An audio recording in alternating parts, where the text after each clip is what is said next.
Tekana umunezero ntangere n'amahoro menshi ku bakunzi n'abanywanyi ba Hejuru TV, ni umwanya w'ayandi makuru agezweho muri uyu mugoroba, ari nayo yacu ya nyuma kuri uyu munsi wo ku wa gatanu ku itariki ya gatanu kwezi kwa kane 2024. Turabararikira kuza gukurikira aya makuru aza kwibanda kweri ko bavugwa muri politike cane tukaza kwibanda ku mazina akomeye cyane mu gihugu c'u Burundi. Tubafitiye inkuru ivuga kuri Agathon Rwasa yoba yamenyesheje ko yitwariye muri senere ntanyuzwa batunganije ikoraniro riheruka mu mugambwe CNL ryabereye Ingozi. Hari kandi Perezida Sylvestre Ntibantunganya atakurya umunwa avuga ko mu Burundi ata discipline ihari mu bijanye no kubahiriza itunga ry'igihugu. Tukaza kandi kugera ku ngingo yoba yafashwe ingene imyaka yo kuja mu zabukuru canke retraite yaba yadugijwe gushika kuri 70 ku bakozi bamwe. Tubafitiye kandi n'iyindi ngingo ivugwa muri politike hamwe n'intwaro, aho umukuru w'igihugu Perezida Evariste Ndayishimiye yoba yagenye indongozi nshasha z'igisata c'igitoro. Muri aya makuru rero byose mukaza kubikurikira buri nkuru imwe ukwayo. Jonda kuri subscribe canke sabone niba utari wafyonako. Iyi ni Hejuru TV, zoje urongeraho amakuru yacu uri mu bambere nuvyondako. Fyonde kandi ku gakengeri kugira ngo uje ubona notification igihe cose dushizeho amakuru. Turabahaye ikaze rero, reka dutangurire kuri iyi nkuru ya Agathon Rwasa, ivyo ahejeje gutangaza kuri radio na televiziyo Isanganiro. Ahejeje gutangaza ko abakoze ikoraniro kaminuza riheruka ry'umugambwe CNL ryabereye Ingozi yoba yabitwariye muri sentare Ntahinyuzwa. Umunyapolitike Agathon Rwasa yemera ko arongoye CNL nubwo yoba yarahawe indogozi nshasha bikanahabwa uburenganzira n'umushikiranganji w'intwaro yo hagati y'iterambere rusange n'umutekano. Agathon Rwasa rero yamye yemanga ko umugambwe ari we awurongoye.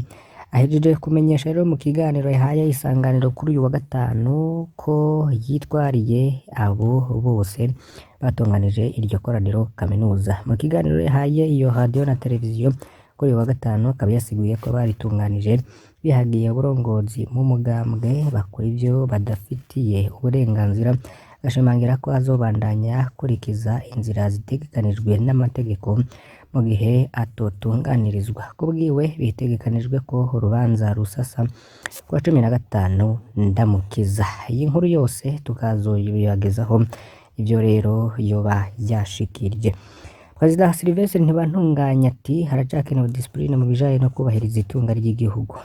Mu gihe ku uyu wa gatanu Sylvestre Ntibantunganya yoba yagize ico ashikiriza, asanzwe riri mu bagendanye na Perezida Cyprien Ntaryamira, akaba rero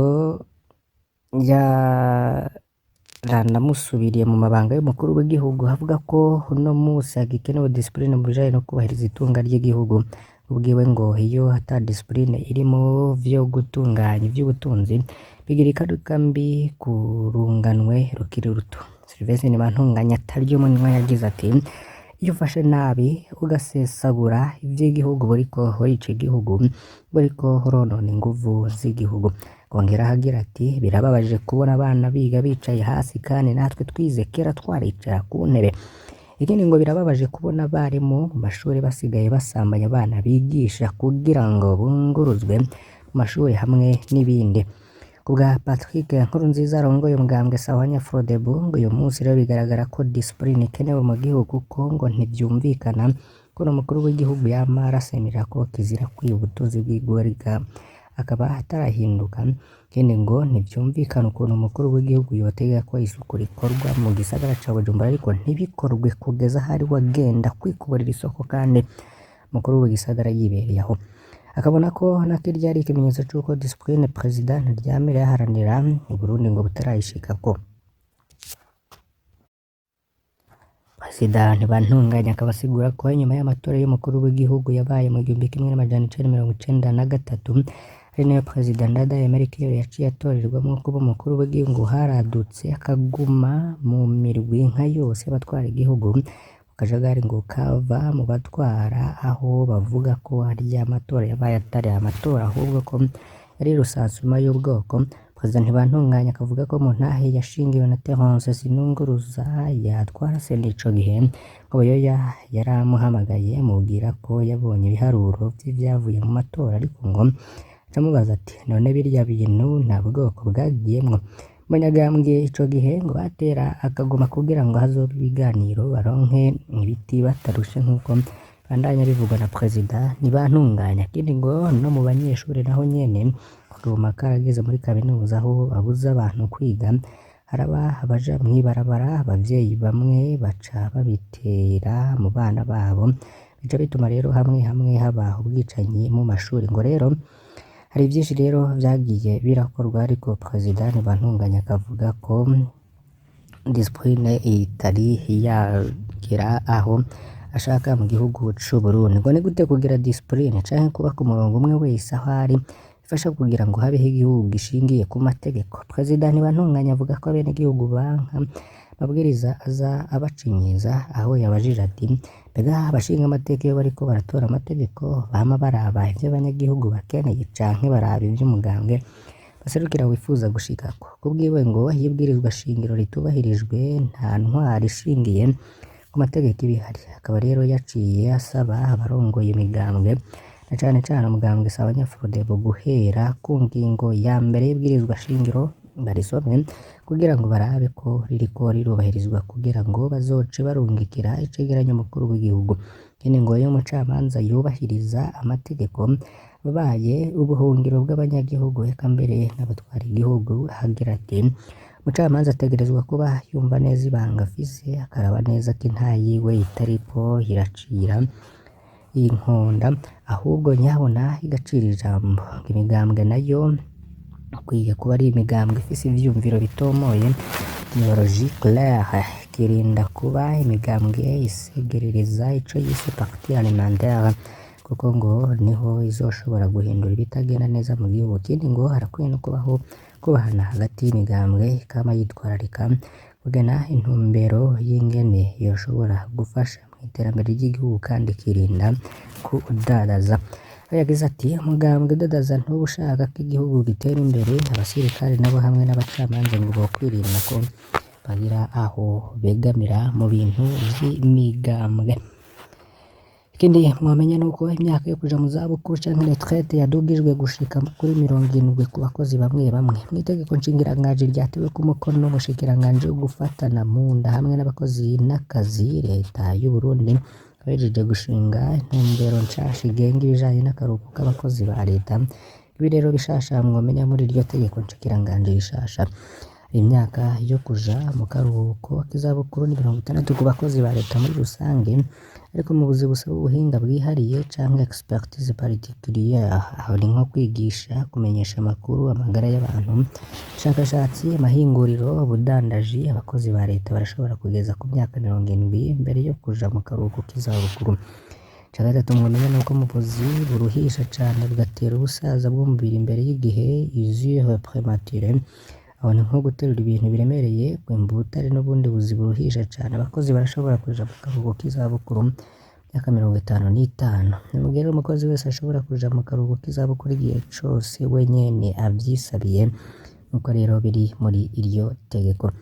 Ikindi mwomenya rero nuko umukuru w'igihugu Evariste Ndayishimiye yoba yakoze impinduka mw'ishirahamwe Sopebu riheruka gushingwa rero ngo ritunganye igisata c'ibitoro ryaronkejwe indongozi, nkuko rero biri muri decret y'umukuru w'igihugu. Igena abo bayobozi ba Sopebu, Mushimantwari Velion niwe yagenwe nk'umuyobozi w'ibikorwa w'iryo shirahamwe, nayo Linda Nshimirimana akaba yagenwe umuyobozi ajejwe intwaro n'ubutunzi. Abayobozi rero bakaba bagenwe nyuma yaho mu kiganiro c'abavugira inzego z'igihugu cabereye i Karusi, Gatone Hozine avugira umukuru w'igihugu amenyesheje ko ishirahamwe rigiye kuja ku kivi vuba kugira rizane inyishu ku bibazo vyose bihanze igisata c'ibitoro mu Burundi. Muri ico kiganiro uyu havugira Perezida Evariste Ndayishimiye akaba yamenyesheje ko Sopebur itaje gukuraho abahora bakorera muri ico gisata ahubwo rije ngo bakora yandi makuru hariko haravugwa mu bindi bice bitandukanye nk'uko tubirabira mu kinyamakuru Burunga nuko ko zimwe mu modoka zizunguruza ibintu zahagaritswe gukora, imodoka rero zitwara ibinyobwa vya Braludi n'amakara ndetse n'ibindi bidandazwa ariko zagira ico bita kahoseri zirahagaritswe gukora kuva kuri uyu wa kane. Ingingo rero yafashwe na Severus Ndayikengera aramutswa ikigo kijejwe kugenzura ubuziranenge bw'ibidandazwa BBN mu nama na bamwe mu bajejwe gutwara abantu n'ibintu. Ndayikengera agasigura ko iyo miduga usanga inarenze imyaka 50. Aramutswa BBN agasigura kandi ko uko zipakira haguma hibonekeza amasanganya kuko zirenga urugero rwo gupakira ico bita mauvaise chargement. Bamenyesha ko hagiye kuba harifashishwa izindi modokari zibirekuriwe kugira ngo amasanganya agabanuke. Kubwiwe uzobirenga ko hazohanwa hisunzwe amategeko, aho hazotangishwa n'ihadabu hafatiwe ku gaciro k'iyo modokari. Mu ntara ya Rumonge hariko haravugwayo inkuru idasanzwe ariko ibabaje, n'umuntu yishwe n'ingoma. Umuntu yitwa Bagorikunda Henry batazira Sazise yaraye yitavye Imana muri rino joro ryakeye ku mutumba wa Gatete muri komine n'intara ya Rumonge. Umuntu rero akaba yapfuye biturutse ku ngumu zibiri yakubiswe hafi y'ugutwi. Izo ngumu akaba yarazikubiswe na nyene akabari kuko yari yanze kumuriha amafaranga y'inzoga yanyoye. Uwo rero yamukubiswe akaba azwi kuri tazirano rya Regis, akaba rero yaciye atungwa nayo yameze. Inyamiramabi ikaba yarashitse ahabereye iryo bara ikamenyesha ko amatohoza yatanguye nayo wakoze iryo bara akaba ariko aronderwa uko bitangazwa. Ikindi mwomenya muri politike nuko ngo leta ikwiye gukora ibishoboka byose kugira amatora atunganywe neza. Inzego zose zegwa no gutunganya amatora zarakwiye no gukora ibishoboka byose kugira amatora twimirije ngo azabe meza cane. Bisabwa na Lewose Ngendakumana, umunyapolitike akaba yahoze yarongoye inama nshingamateka. Ngendakumana rero akemeza ko amatora adateguye neza yamye kwega ibibazo bitandukanye mu gihugu. Bivuze rero mu gihe itegeko rigenga amatora rigiye kwigwa mu nama nshingamateka n'abanyapolitike rero batazi ibirimwo. Umunyapolitike rero yahoze arongoye inama nshingamateka akavuga ko ari byiza ko abarundi bokwigira ku vyabaye, akavuga ko baguye mu gahundwe bumvise ko itegeko rigenga amatora rigeze mu nama nshingamateka ngo ryoba riri mu kwemezwa imigambwe amashirahamwe yigenga n'abanyagihugu benshi atavyo bazi. Akabandanya rero ashikiriza ko ico ari ikibazo gihambaye kuko bishobora gusubiza mw'ihumbi igihugu kuko vyabaye ku yandi matora yagiye ategurwa nabi. Asaba inzego zibijejwe harimo inama nshingamateka, nkenguzamateka hamwe n'umugwi ujejwe gutegura amatora kwikubita agashi bagakora ibishoboka byose kugira aya matora twimirije ntasubire gukwega induru mu gihugu c'u Burundi. Duhereze kuri iyi nkuru n'ubundi vuga mu ntara ya Rumonge aho igihugu baba muri quartier Kanyenkoko batewe n'amazi n'imyuzurire y'ikiyaga Tanganyika. Bariko batabaza rero intwaro ngo irabe aho ibimurira mu maguru masha. Bakaba bashikiriza ko badafise uburyo bwo kuja gupanga ahandi, bakaba batinya rero kuribwa n'ibikoko biba mu mazi nk'ingona, imvubu yaduganye n'ayo mazi. Musanteri wa komine Rumonge akaba amenyesha ko bariko barakora rusansuma rwabo ngo barabe aho bobimurira. Ikivugo ca Rumonge rero kiri muri iyo quartier nyene hamwe n'inyubako z'ibiro vy'intara bijejwe uburimyi n'ubworozi. Iruhande baratewe n'amazi kuri uyu wa gatanu rero muri ivyo biro bariko barahungisha bimwe mu bikoresho vyari bihabitse nyuma yaho ibitungwa nk'inkwavu n'imiswi y'inkoko mu yari ihatungiwe ihahoneye.